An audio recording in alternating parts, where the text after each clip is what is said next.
전도서에 보면 아름다운 이름이 보배로운 기름보다 낫다 그렇게 했습니다.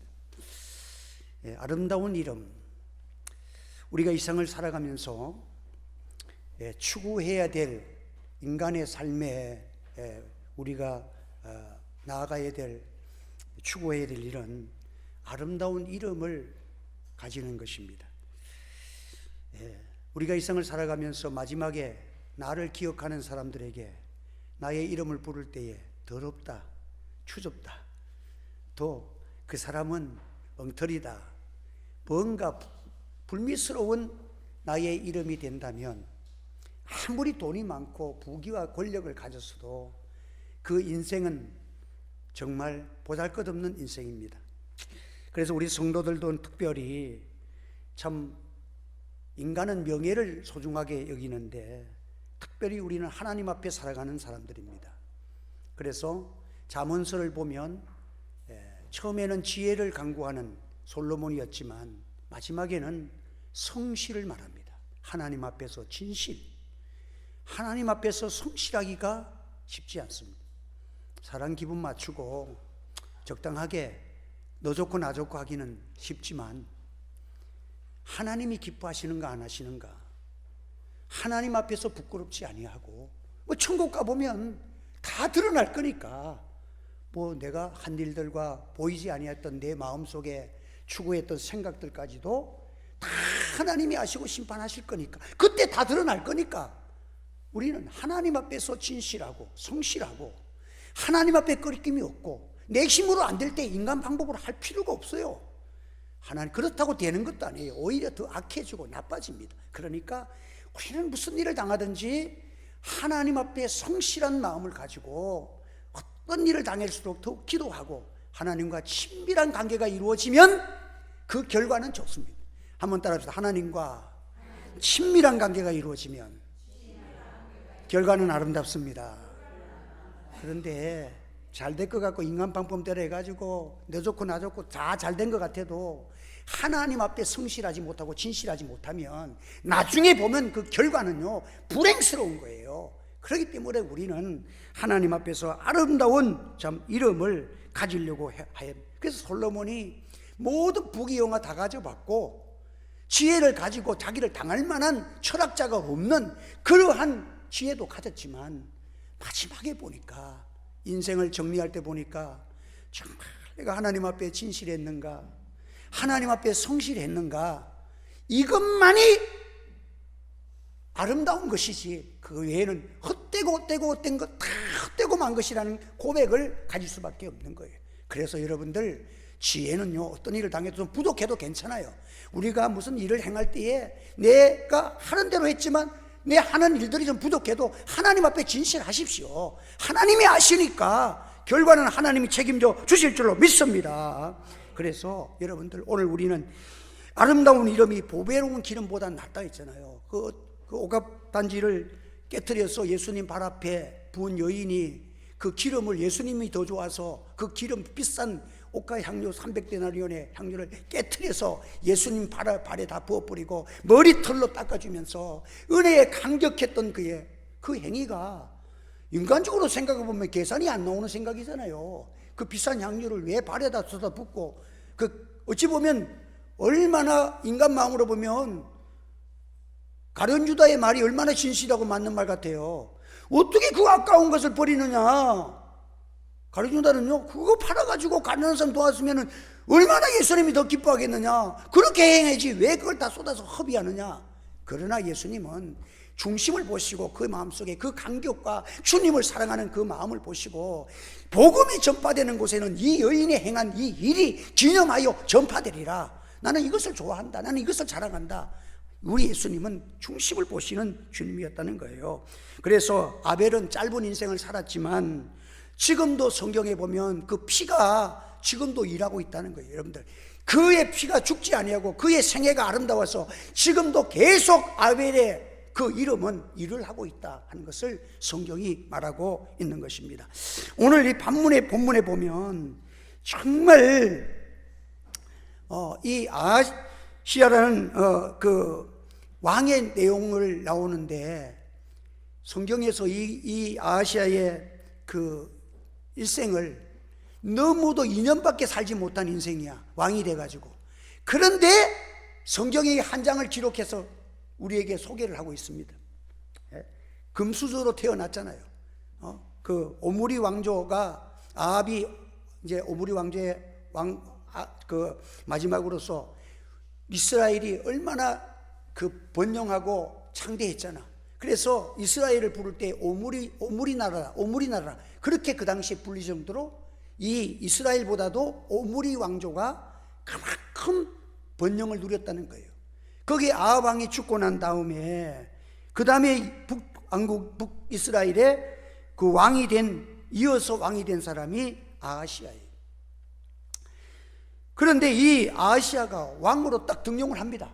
등용을 하면 여러분 처음 이제 왕이 등용되면은 첫째는 뭐 내신들이고 뭐 장관들이고 이게 다 배치해야 되고 조직도 관리해야 되고 얼마나 할 일이 많아요. 한 1년 동안은 진짜 왕이 되고 나면 해야 될 일이 엄청 많은데 세상에 왕이 되자마자 난간에서 떨어져 가지고 병상에 누워서 꼼짝을 못해. 여러분 해야 할 일은 굉장히 많은데 난간에서 떨어져서 골병이 들어가지고 그 병으로 결과적으로는 죽었다. 이게 그의 생애입니다. 그는 왕족으로 금수저로 태어나가지고 참 아합 다음으로 왕에 등장했는데 하자마자 난간에서 떨어져가지고 골병 들어가지고 꼬랑꼬랑 하다가 죽었다. 근데 그 내용을 상세하게 그 죽는 과정까지 기록을 해서 성경에 우리에게 교훈으로 나타내 주시는 거예요. 여러분 이때 보면 내가 올라가 침상에서 내려오지 못할지라 내가 반드시 죽으리라. 이것이 엘리야가 그의 사신을 통해서 그에게 준 하나님의 예언의 말씀입니다. 왕이 엘리야가 전한 여호와의 말씀대로 죽고 그가 아들이 없으므로 요람이 그를 대신하여 왕이 되니 이게 마지막 절 위에 17절 위에 보면 그래가지고 죽어가지고 이제 그가 아들이 없다. 그래서 왕족 중에 한 사람을 요람을 이렇게 대신해서 왕을 세웠다. 이게 그 사람의 왕으로 등용돼 가지고 골병들어 떨어져 죽고 이제 다른 왕이 되었다. 이게 그 사람의 생애입니다. 아하시아 삶의 내용이자 끝이 이렇던 것입니다. 한마디로 우리가 그 왕을 보면서 허무하고 어찌 보면 왕인데 한번 왕의 권세와 그걸 누려보지도 못하고 명예도 누려보지 못하고 난간에서 떨어져 죽었으니 참 허무하고 가련하고 왕이기 때문에 더 초라하게 보이는 것이 아하시아의 인생의 삶입니다. 병들어 죽었는데 뭐 어쩌란 말이냐. 그 반문 사람이 떨어질 수도 있고 사고라는 것이 있을 수가 있어요. 여러분 그렇지만 세종대왕도 온갖 질병에 걸려가지고 시름시름 시달렸다 그러잖아요. 그런데도 세종대왕은 역사에 길이 남는 뭐 한글도 발명하고 많은 일들을 했어. 병이 들었다고 그 명예가 뭐 다 그냥 없어지는 게 아니야. 병들어도 참 수많은 업적을 내고 칼빈이라는 사람도 병상에 누워서 집필하다시피 걸어다니는 종합병원이야.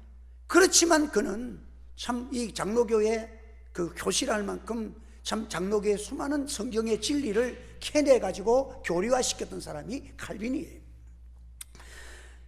오늘 우리가 이 아하시아를 보면서 참 무엇 때문에 이런 일이 벌어졌을까? 북왕국에 참 그 이스라엘의 왕이 돼가지고 이렇게 멋진 왕 권세를 펼쳐보는 그런 위치에서 참 할 일도 많은데 시작도 못하고 난간에서 툭 떨어져가지고 그러면 골병이 들어가지고 일어나지도 못한다.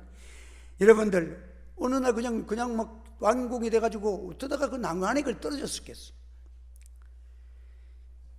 오늘 우리가 이렇게 사고라는 것은 누구든지 일어날 수 있습니다. 저도 뭐 여기 전에 뭐 여기 일을 하다가 떨어져가지고 막 긴급으로 그냥 내가 차 운전해가지고 여기 코에 여기 그냥 막 떨어져가지고 막 정형외과에 여기는 잘 없어가지고 저까지 구포까지 가가지고 이 수술을 꿰매고 왔다고요. 들어가는 입구 문 공사하다가 뭐가 떨어져가지고. 예, 그래서 참 이 사고라는 거는 일어날 수가 있어요. 믿음이 없다고 사고가 있고 병이 생기는 게 아니에요. 누구든지, 믿음 좋은 사람도 병 걸려 죽은 사람 많아요. 그러니까 그게 문제가 아니라, 이 아하시야는 병이 걸렸느냐 안 걸렸느냐 이게 문제가 아니라, 그가 병에 걸려가지고 대처하는 그의 행위가 하나님이 보시기에 완전히 그냥 왕으로서, 이스라엘 왕으로서 해서는 안 될 짓을 했다는 거예요. 아하시야는 사신을 보내가지고, 내가 이렇게 골병 들었는데, 내가 이 병에 걸렸는데, 내가 나아서 왕이 될 수가, 다시 왕으로 복귀할 수가 있을까 하면서 그 에그론의 신 바알세부스에게 물어봐 달라고, 시간 같으면 이 우상에게, 점쟁이에게 그가 자기의 생애의 미래를 질문을 또 사심에 가서 알아보라고 이방 신에게 그에게 보냈습니다. 에그론은 그 블레셋 평원에 있는 5개의 고을 중에서 한 고을인데, 이스라엘과 가까운 도시에 있는 그 블레셋의 도시가 에그론입니다. 그래서 이 에그론은 그 당시는 도시국가로 이루어졌기 때문에 짤막짤막한 그 도시국가의 왕들이 있잖아요. 그래서 그 도시국가 에그론에는 또 그 에그론의 자기들의 국가에서 섬기는 신이 있어. 이스라엘 신은 하나님이신데, 그가 애굽의 블레셋에 있는 에그론의 그 나라가 섬기는 신에게 가서 내 인생의 운명을 한번 점쳐봐달라고 사신을 보냈다는 거야. 이 바알세불이라는 뜻은 뭐냐면, 세붓은 파리, 날벌레라는 뜻이야. 여러분, 그러니까 바알세불이라는 것은 파리의 주인, 파리가 주인 되는 신이라는 거예요. 파리가 신이에요. 파리가 신. 파리 현상을 만들어 놓고 신으로 섬기는 거예요. 파리대왕 이라는 영화도 나오잖아요. 파리대왕. 그런 게 다 그런 그 우상에 섬기는 그런 데서 따와서 난 건데, 그 영적 무지했다. 이스라엘의 왕으로서 여호와 앞에 문제가 더 커지면 하나님 앞에 기도해야지, 하나님께 물어봐야 되지. 어떻게 이 영적 무지로서 이방 신에게, 파리신에게 가가지고, 파리신을 섬기는 그 우상에게, 그 제사장에게 가가지고 내 운명이 앞으로 어찌 될 것인가, 그걸 점쳤다는 거예요. 여러분, 참 하나님께서는요, 일찍이 이스라엘 백성들에게는 10가지 재앙으로 하나님이 치셨잖아. 그때 나올 때 파리도 나오네. 파리 재앙도 나오잖아. 개구리 재앙도 나오고. 그래서 그 이방 나라는요, 신들이, 각 나라들마다 신들이 있어. 그래, 막 애굽에는 땅이 크니까 개구리 신을 섬기는 놈, 파리 신을 섬기는 인간들, 별 신을 다 있어. 파리는, 이 개구리는 이렇게 부활의 신이라고 자기들은 믿어. 왜냐니까 봄만 되면, 겨울에서 없던 개구리들이 봄만 되면 그냥 알을 갖다가 막, 여러분들 그 시골에 가면은, 논에 가면은 개구리 알 깐 거 봤어요? 한 마리가 얼마나 까는지 그냥 온 천지의 개구리 알이야. 그래 나중에 보면 올챙이가 그냥 수천 마리가 그냥 막 생겨가지고 개굴 되잖아. 그러니까 이게 그 개구리는 능력 있는 신으로 그들은 섬기는 거예요. 참 이 이방 나라는 신을 만들어 섬기는데, 개구리 보니까 신기하거든. 어떻게 저렇게 많이 그냥 번성을 시킬 수 있느냐. 번영의 신이 개구리로구나. 개구리를 그렇게 섬기는 거야. 참 이 파리는 모든 질병을 주는 원인이 파리예요. 그렇잖아요. 파리가 있으면 더러운 거, 파리가 많다는 것은 더러운 게, 썩은 게 있고 더럽다는 거잖아요. 그러니까 이방 나라들은 사람들에게 질병을 줘가지고 사람들을 저주하게 만들고 질병으로 죽게 만드는 그 신이 파리신이야. 바알세붓이야. 그러니까 자기가 지금 골병 들어서 병이 들었으니까 내가 질병으로 정말 죽겠느냐 살겠느냐, 그 질병에 대한 신에게 가서 바알세붓에 가가지고 물어본 거야. 내가 이 병에 걸렸으니까 이 병의 주인이신, 병을 주관하시는 신이요, 내가 죽겠습니까 살겠습니까? 이걸 점쳤다는 거야. 여러분, 인간들이 참 왕이라도요, 인간이 어려움을 당하고 죽음 앞에 서면은 이렇게도 어리석고 무지하게 짝이 없는 것이 인생들이에요. 제가 저렇게 상강사 절에 한번 그쪽에 그 비교 종교학 공부한다고 신학교 다닐 때 절에 가서 이제 불교에 대한 것을 알아가지고, 비교 종각이니까 기독교, 유교 뭐 그래서 나는 이제 불교를 하면서 그 불교 상강사에 올라가서 제가 왔더니 신학생이라 그러니까, 아니 신학생이 뭐 예수쟁이가 말을 왔느냐고. 어떤 여자는 막 그 외에 그 육군 사관학교 옷 입고 다니는 여자들 있잖아요. 그 보살이라는 옷 입고 다니는 여자들이 막 그러는 거야. 그래도 그 사무실에 들어가서, 여기 내가 불교에 대해서 공부하려면 목사한테 배우는 것보다는 스님이 많이 배웠으니까 저 불교에 대해서 요약을 좀 배우고 싶어 왔다. 이러니까 배울 수 있겠느냐 내 물었어. 그랬더니 이제 거기에 그 스님 한 분이 법문만, 교리, 우리나라 같으면 조직신학 교수야. 그 교리만 가르치는 그 스님이 와서 가지고 저한테 얘기를 그래요. 그래서 그분은 딱 하더니 점잖게, 그렇습니까? 하면서 앉아서 내가 2시간 동안 강의를 들었어. 절에서. 그래서 조계정이 어떻고, 천태정이 어떻고, 뭐 태고정이 어떻고, 이것이 발생한 동기부터 시작을 해서 쫙 설명해서, 그래서 내가 이제 조계정, 우리는 기독교도 순복음파가 있고 장로교파가 있고, 장로교 속에서도 또 고신과 또 통합측이 또 각각 다르고, 이 각 다르잖아요. 이렇게 다른 것처럼 이 불교에도 조계종은 앉아서 그냥 명상으로서 도를 틔우는 거고, 천태종은 주문을 막 외우고 춤추고 노래 부르고 주일학교도 운영하고 난리야. 거기는 막 춤추고 오래부터 하고, 태고종은 이제 결혼하는, 스님도 결혼하고 다 해. 이런 종파들이야. 그래서 그 이제 공부를 이제 배웠는데, 참 그분은 점잖해가지고 내게 잘 가르쳐 주더라고. 그래서 내가 스님, 내가 불교를 금방, 불교의 교리를 들어도 불교는 그런 게 아닌데 어떻게 저기 지금 대법당 안에서 복 달라고 저렇게 비는 사람은 뭡니까? 내가 물었어. 그러니까 그 스님이 웃으면, 맞습니다. 저 사람은 불교인이 아니라는 거야. 여러분들 법당 안에서 절을 하고 그냥 복 달라고 무슨 문제를 가져와서 하는데, 이건 불교가 아니에요. 불교는 저런 게 없다는 거야. 불교는 착한 일 많이 해가지고 윤회설 가지고 사람으로 태어났다 짐승으로 태어났다 짐승이 사람, 이게 윤회설이지. 복 받는 것은 그건 하나의 정토신앙이지 석가모니로 내려왔는 이 불교의 교리는 아니라는 거야. 그렇지만 불교는 그걸 다 수용해 줘가지고 어리석은 중생들이 잘 깨닫지를 못하니까 저렇게 해서라도 조금 나아지라고 허용해 주는 것이지, 부처 앞에 가가지고 절을 하고 하는 것은 그게 불교가 아니라는 거야. 그래서 참 이렇게 얘기했는데, 여러분들 인생이 다, 불교도 정통으로 믿는 교리를 아는 사람은 그가 절 안 해도 괜찮다는 거야. 오늘 우리 인간들은 참 어리석어가지고, 근데 우리 기독교인들은 천지만물을 창조하시고 하나님 외에는 다른 신이 없는 것을 여러분 기억하시고 믿는 여러분 되시기를 바랍니다. 이게 다 가져야 되는데, 사람들이요 질병에 걸리고 하면 누가 보면 점쟁이한테 갔더니 맞추도록 하면 전부 어리석어가지고 혹시 나도 살 길이 있는가 싶고, 이게 인간들이 잘못하면 하나님의 진노를 쌓는다는 것을 이 본문을 통해서도 알 수가 있는 거예요. 그래서 여러분이 백성들의 신앙이 참, 어떤 경우도 하나님께서 10계명을 주시면서 1계명과 2계명이 뭐야? 철두철미하게, 첫째 계명 다른 신은 없다, 둘째 계명 우상 섬기지 마라, 이게 분명히 가르쳐 주셨어. 한번 더, 다른 신을 섬기지 말라, 우상을 섬기지 말라. 이거 하나님의 첫째 계명과 둘째 계명을 어기고 들어가는데 무슨 복을 받을 것이며 뭐가 되겠냔 말이야.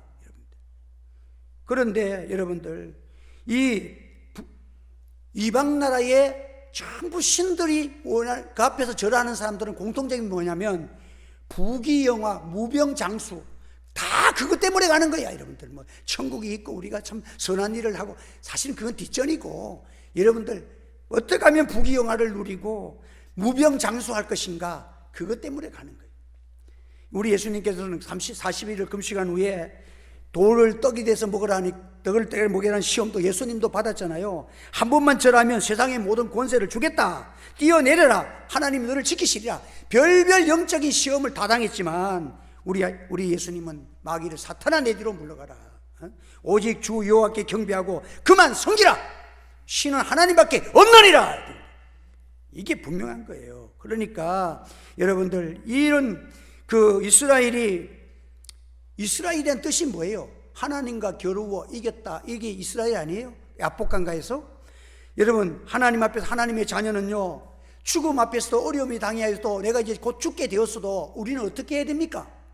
하나님과 실험해서 사는 길을 여는 것이 하나님의 백성들의 살 길인 줄 믿으시기를 바랍니다. 무슨 일이든지 하나님과 기도로서 실험해서 해서 해결을 해야 이게 정통이지, 다른 방법 가지고 해결하려고, 여러분들 어리석은 일이야. 야곱도 인간 생각도 많이 해봤지만 결과적으로 그것도 다 안 되고 하나님 앞에 기도하니까 성령의 역사로 이기는 줄 믿으시기를 바랍니다. 그래서 하나님께서 참 하나님이 아이시아를 이게 사고를 당한 것도 따지고 보면 하나님이 그를 부르시는 역사 중에 하나일 수 있습니다. 그래서 믿음을 가지고 우리가 어떤 일을 당해서 기도해 보면 다 불행 같지만 그것 때문에 내가 고쳐지고, 그 불행 때문에 내가 그래도 겸손하고 나중에 천국 가서 보면, 사도 바울도 그랬잖아요. 자기가 그 질병을 못 고쳐가지고 3번이나 하나님께, 하나님 나 제발 좀 목회사역 이거 병 때문에 못하겠다고 낫게 해달라. 하나님이 안 고쳐줬잖아. 그런데 나중에 보면 내가 이것 때문에 내가 약한 줄 알고, 이 약함 때문에 내가 권능을 힘입어서 그가 기도하니까 병자가 낫고, 그가 기도하니까 하나님의 역사가 일어나는 동기는 이 가시 때문에 내가 겸손해서 하나님 앞에 주님 없으면 나는 아무것도 아닙니다 하고 엎드릴 때에 하나님께서 그를 사용했다고 그는 고백하는 거예요. 사랑하는 성도 여러분, 오늘 우리는 어떠한 일들이 우리 앞에 닥친다 할지라도 하나님 앞에서 기도하라는 음성을 알고 하나님의 부르심 앞에, 여러분들 하나님 앞에 엎드리는 여러분 되시기를 주의 이름으로 축원합니다. 그래서 여호와의 사자 엘리야가 사신을 보내가지고 이스라엘은 하나님이 없어서 에그론의 신 바알세불에게 물으러 갔느냐, 점쟁이에게 물으러 갔느냐, 여단을 쳤어. 그래서 여러분, 이것을 그에게 사신을 보내서 얘기를 합니다. 그랬더니 왕이 그 말을 듣고 나서 어떻게 생겼더냐, 그 말을 한 사람이 했더니, 엘리야가 털이 많은 사람이잖아요. 수염도 많고 그러니까 털이 많은 사람, 그거 딱 아는 거야. 벌써 이 사람이 선지자를 모르고 엘리야를 모르는 사람도 아니야. 몰랐으면 그렇지만 알잖아. 딱 보면 그거 엘리야네. 50부장을 세워가지고 50명을 데리고 가서 데리고 오라, 군사를 가서 강제로 데려오라고 사람을 보냈어. 보냈더니 엘리야한테 가서 하나님의 사람이요, 왕이 오라갑니다, 내려갑시다. 안 되면 이제 끌고 가려고. 그러니까 내가 만약 하나님의 사람이면 너희들 하늘에서 불이 내려서 다 죽이랴. 하늘에서 진짜 불이 내려 죽어버렸어. 2번째 보냈어. 2번째도 또 왔는데 또 죽였어.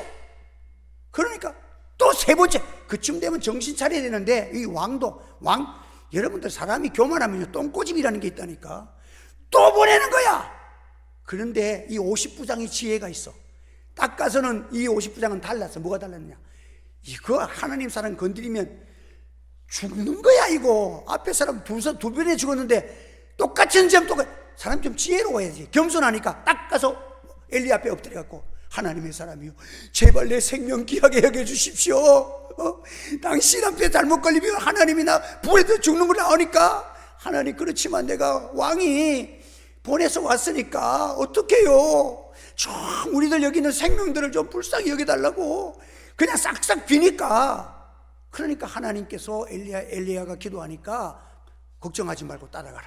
그거 따라갔어. 따라가가지고 거기 가서 참 왕이 이런 일을 했기 때문에 당신은 죽을 것이다. 그래가지고 여러분들, 저 엘리야가 하나님이 계시는데 어떻게 세상에 애굽에서 너희들 구출할 때에 파리를 하나님이 몰아가지고 다 재앙으로 내리고 쓰고 버리고 하는, 다 하시는 그 사실은 하나님이 배후에 계시는데 어떻게 파리에게 가서 네가 파리에게 우상된 그 점쟁이에 가서 물을 수가 있겠느냐 하면서, 이 아시아의 병으로 다시는 너는 이러지 못하고 그 죄로 인하여서, 그러면 벌떡 일어나서 하나님이 잘못했으면 회개하면 됐을 텐데 그냥 하다가 회개 안 하니까 죽고 말한 거야. 여러분, 하나님께서 엘리야를 통해서 자기를 안 죽이려고 병사를 희생시키면서도 거듭거듭 했으면 정신 차리고 회개했으면 살았지. 참 이 아하시아 인생은 참 초라한 인생이고 정말 어리석은 인생을 살았습니다. 오늘 하나님께서 우리도 오늘도 이 땅을 살아가면서 허무한 인생이 되지 말기를 하나님께 기도하시기를 바랍니다. 아름다운 이름을 남기세요. 인생이 짧게 살 수도 있고 오래 살 수도 있습니다. 그건 어쩔 수 없어. 아벨처럼 짧게 살아도 아름답고 멋진 인생이 될 수 있고 오래 살아도 수치스러운 사람이 될 수도 있습니다. 그러나 분명한 것은 우리 앞에 여러 가지 일들을 당할지라도 여러분, 우리는 하나님을 더욱 경외하는 자리로 나아가기를 바랍니다. 하나님의 말씀에 깊이 있는 신앙을 가지기를 주의 이름으로 축원합니다. 그래서 우리 한국 교회도 정말 아름다운 이름을 소중하게 여겨야 돼. 초라한 인생으로 살지 맙시다. 손양원 목사님은 비록 나병 환자 촌에서 목회를 했지만 참 이 세상 역사가 있는 동안에, 교회사가 있는 동안에는 주님이 앞에 설 때도 영원토록 존귀함을 받을 수 있는 멋진 아름다운 이름을 가졌습니다. 비겁하게 세상을 살지는 말아요. 하나님의 명예가 있습니다. 내가 비겁해지면 하나님의 명예가 추가있잖아요. 하나님 앞에서 정말 손양호 목사님, 주기철 목사님 이런 분들이 한국 교회에 정말 부귀영화를 바라보지 않았습니다. 그분들은 오직 하나님, 오직 주의 말씀을 지키고 주의를 지키고 성소하고 영혼을 사랑한다면 여러분들 거기에다가 목숨을 걸고 인생을 다 바친 분들이, 멋진 우리 이 땅 위에 주의 종들이 선배님으로 이 땅에 복음을 전수해주고 갔는데 한국 교회가 너무 부흥하다 보니까, 너무 많은 복을 받다 보니까 감당 못하고 지금은 번쩍거리는 것만 자랑하지 정말 내적으로 아름다운 미, 하나님이 보실 때에 정말 향기 나는 그런 우리의 이름이 아니라는 것을 생각해 보면서 저부터 시작해서 우리 모두가 하나님 앞에 겸손해집시다. 하나님 앞에 진실해집시다. 하나님의 주의 이름을 존귀하게 여기고 나아가는 저와 여러분 되시기를 주님의 이름으로 축복합니다.